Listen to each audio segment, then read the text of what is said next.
Hi guys, welcome back. It's been ages since the last video. Like literally flipping ages. So having a look at it, what we'd said we were finished off last time was the Hougoumont Chateau build project. So a lot of stuff going on with work, real life, the usual junk. However, we're back on it. We've got a little project on the go, a gaming project, so we needed to pick up the Hougoumont build and get it going again. So since last time, I have got these tiles, the tiles that are kind of painted up as slate. You could paint them up as shingles if you wanted, but we've just done them as slate here. A little bit of grey spray on them to get them going, and some lead along the ridge, which was just like a roll of lead. I think it was for making fishing weights, I think, or for going round plant pots. It was one of those things anyway. So we've got that. So this is an ongoing thing. The chimneys are off. They're going to be painted the red. We've still got to adjust where the roof ridges come in. That needs dug out and sorted out so that they match up.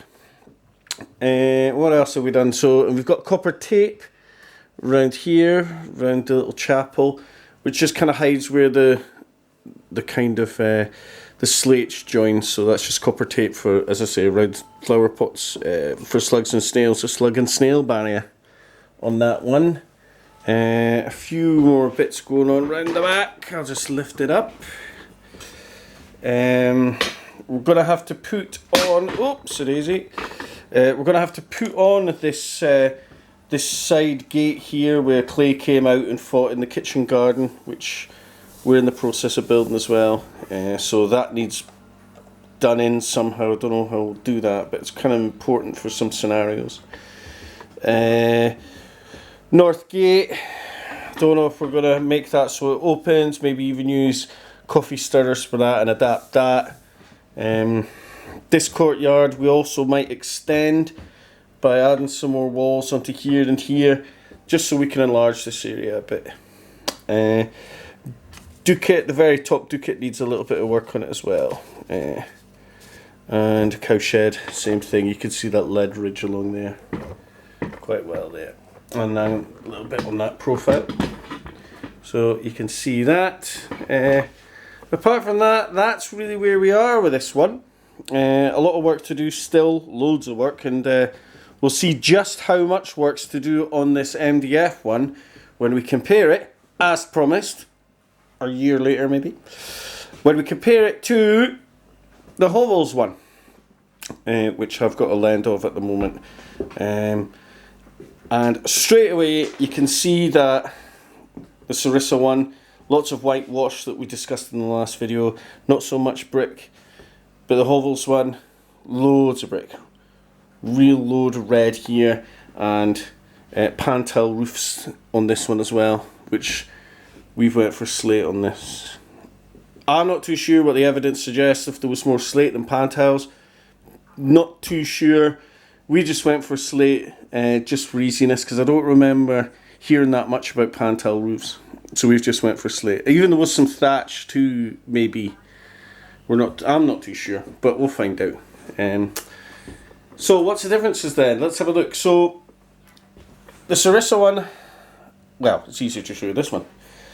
The Hovels one has the gardener's kind of house flat in here, and then his little garden, and that goes on to a kind of balustrade there, you can see, which would go out into the parterre garden. So my one, the Sarissa one, hasn't got any of that stuff, so we'll need to try and get that sorted out. If we can get that sorted out to make that that kind of separation kind of thing with that there. And I'm not even too sure if the little gardener's cottage would actually have had something denoting it as well, a little fence or small wall. Not too sure about that one. But the detail on this one's quite amazing. Ugh. right through there. And one thing actually that's quite interesting, if I can get you over there, is the barn there at the north gate, if you can see that.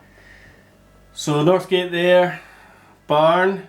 If we go over here, north gate, no barn. So we're actually going to need to add that in down there. Which shouldn't be too difficult, as long as we obviously don't block this here. So we need to build something in there, which will be quite good because we can make it.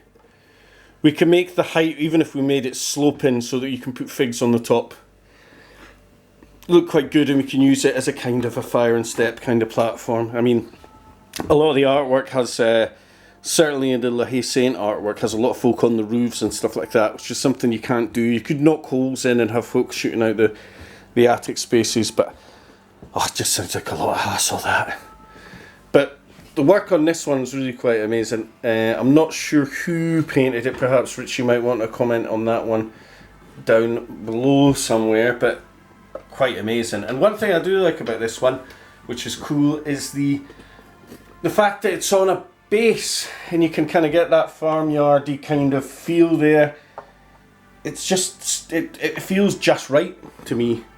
Just the right amount of little bits of green just to break it up.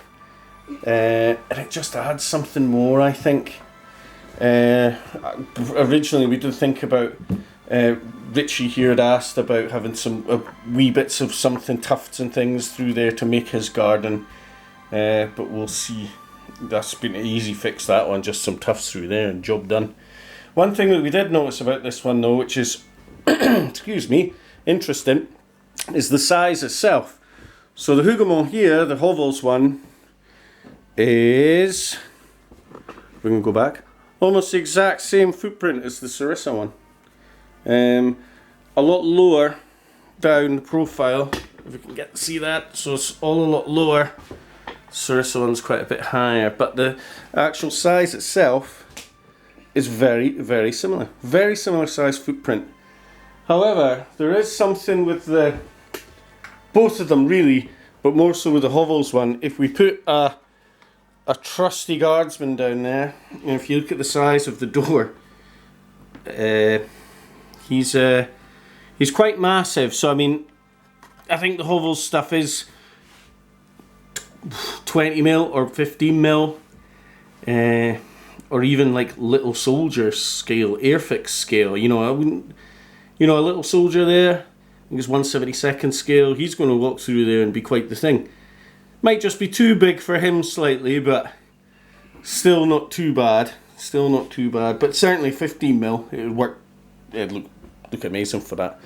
And our Sarissa one's a kind of bit of everything. It's a kind of a strange scale where it's kind of bigger but not right and everything else. It's a bit weird. One thing about this one too is I've actually had to just jam in a Perry box there because it doesn't come with any floors, which is really, really bugging. So I'm going to have to do floors. So we need floors inside there, which is going to be difficult. Hovels comes with the floors, so it's already kind of up on that one. Even in here, look, floors in there in the kind of main chateau itself, which is neat. But you can see there the scale. I mean, your 50mm boys are going in there, but your 28s ain't got a chance in hell. Again, look at the detail that's been put into this stunning stuff. Stunning, stunning. But aye, so, excuse me, so aye, that's where we are. We've been working hard on this one, adding some of the gardens in as well. That's got a bigger, it's got a huge footprint when the gardens go on, the hedges. We've got lots of these walls here that we've got from Vital Ground that go way round, so we'll set that up and show a whip of that as well. And you can have a look at that. But yeah, all in all, I don't know. I love the Hovels one, man. Look at the detail. It's epic. A long way to go with the old MDF. A long way to go, but we will get there. We will get there, even if it takes another year. Anyway, Anyway. Well, that's us for now. Yeah. Hopefully we'll see you sooner than 365 days in the next video. Thank you very much. And see you in the next one.